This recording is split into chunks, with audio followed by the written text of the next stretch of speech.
Alright, hello everyone, and welcome back to my Minecraft Feed the Beast series. Now we are, of course, back at the arcology today, and as you can clearly see, I've gotten rid of all those flowers and all that grass that was down here. I'm going to actually have to do some proper landscaping, but I wanted to show you the progress. Since the last episode, we've completely finished up 5 levels, and we are currently working on the 6th. Let's take a little fly up here. I still have yet to light up all of these floors properly, and thus the arcology is currently full of mobs.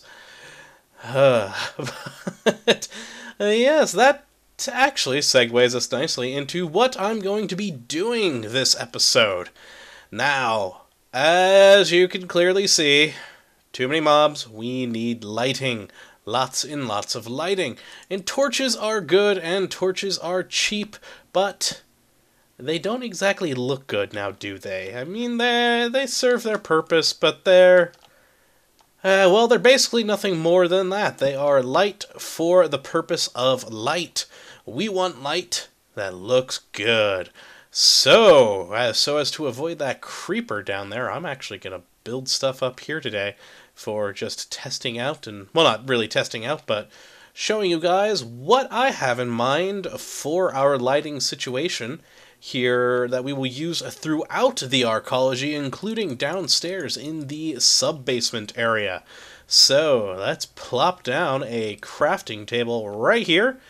And what we're going to be building is inverted lamps. I absolutely love these things. They are some of my favorite bits and bobs, or whatever you want to call them. Or, well, I guess my favorite mod in the Feed the Beast pack in general. They are great. They look good, and they can be turned on and off with redstone wiring if you so desire. So first, let's build ourselves the basic inverted white lamp, which, before you can even do that, you have to create something called Lumar, which, if we just put this there, it is for white Lumar, 2 bone meals, redstone, and glowstone, and that will give you 2 Lumar per, of course, 4 resources. And so let's just take a couple of those. Actually, yeah, you know what, we'll just build all of them. There we go. And then, what we're also going to do is build some colored ones as well. Just some red ones, just to show you how easy it is to go between the colors. So you have all these different colors of lamps, and all it takes is a different dye. So instead of bone meal, we're using the rose red here, and that will give us red Lumar, which will make red lamps. Let's just grab these. And then to make the basic inverted lamp, it's quite simple. We just take some glass panes, put them there, then some redstone torches down at the bottom, and then white Lumar on the top 2 central spots. And bam, we have inverted white lamps. Put these up there. And, well, the recipes sort of go from there in a very similar manner. So for these inverted fixtures, which honestly are probably my favorite lights and what we'll use a lot of here in the arcology, it's just 4 glass panes, 2 on either side, the 2 Lumar, redstone, and then some stone slabs here at the bottom. Got that. And then the last one is probably it is my second favorite light fixture in the game, is the inverted cage lamps.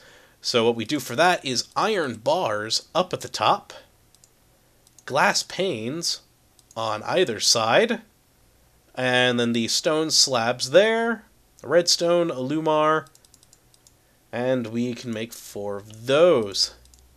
And now if you want to make the different colored lamps, it's just basically all you have to do is take the white Lumar and replace it with red lumar.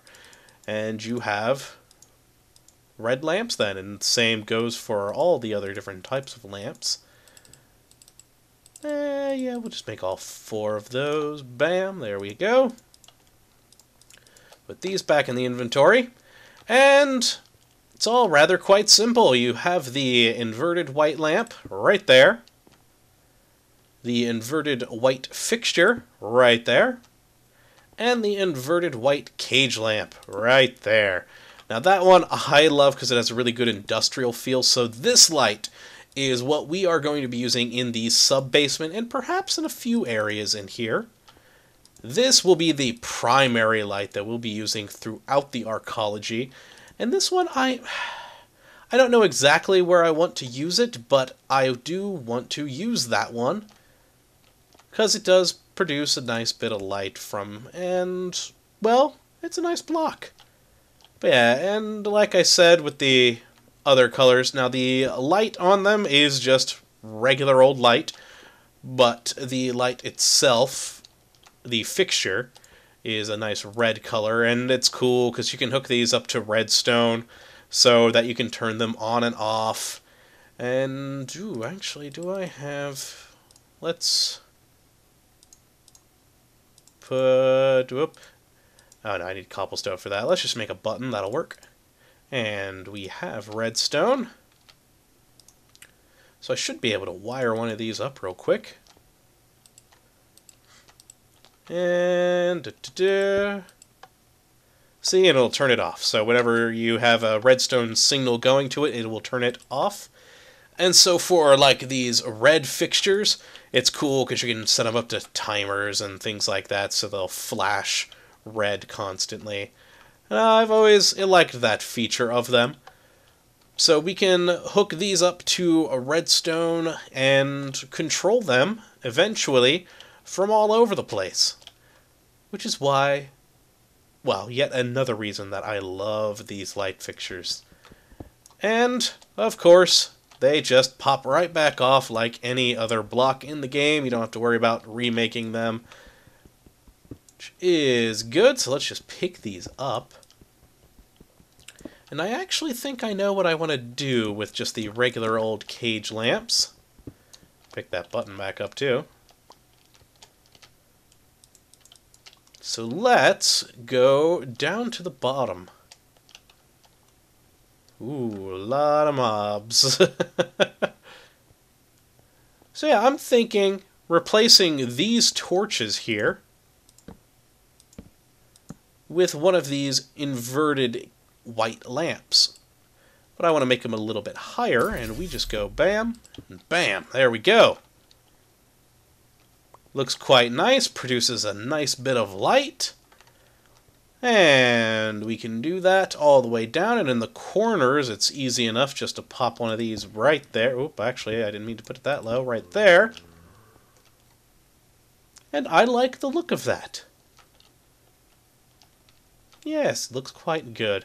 And then, of course, on the insides of these places, we will have fixtures up on the ceiling like that.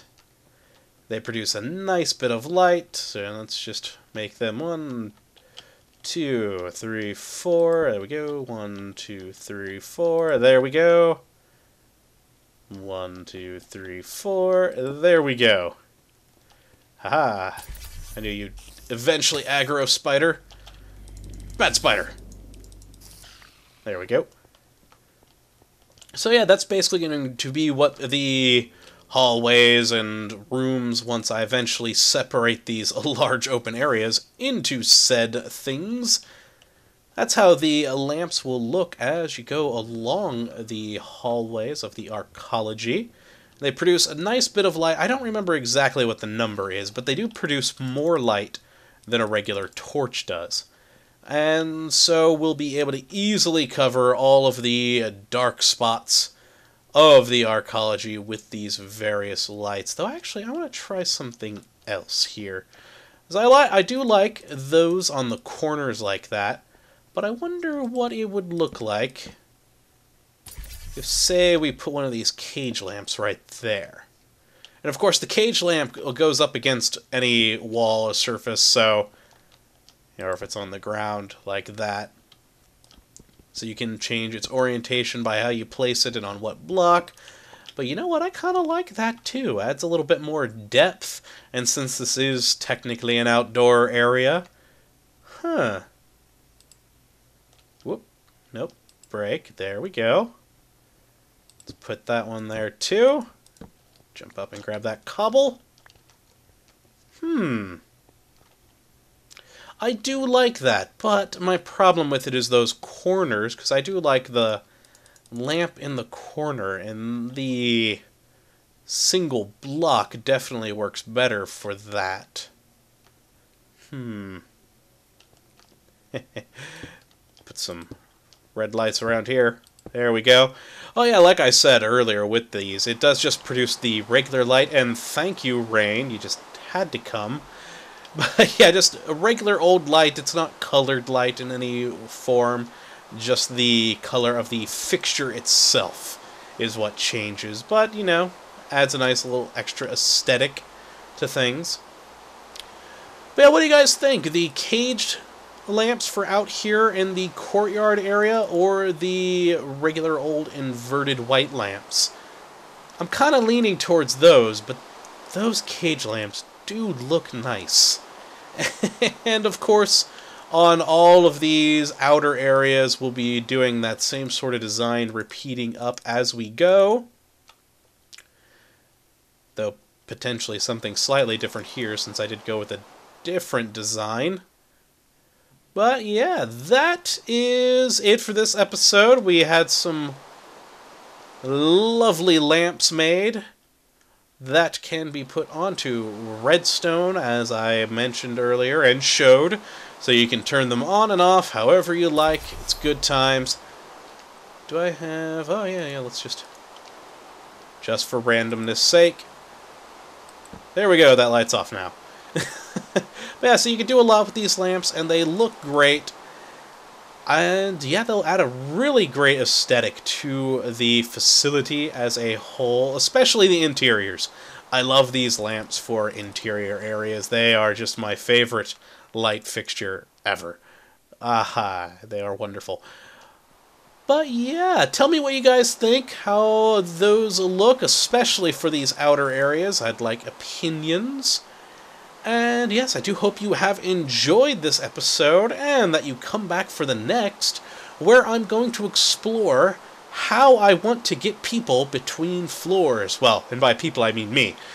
Because honestly, I kind of forgot that, yeah, I'd have to go between floors. Which is why I've just been building one level, another level, then another level. I haven't built stairs or anything like that. So, that skeleton... oh, no, he hasn't aggroed. Okay, I thought he did. But yeah, I hadn't thought about going between the levels, and I don't want to do stairs. So I'm thinking teleporters. And we will play around with that in the next episode, and potentially a few other things. Hello, zombie. Bad zombie, I'm trying to finish. Wow, he died quick. Yes, I do hope you join me for the next episode. Thank you for watching, and as always, my friends, have a good one.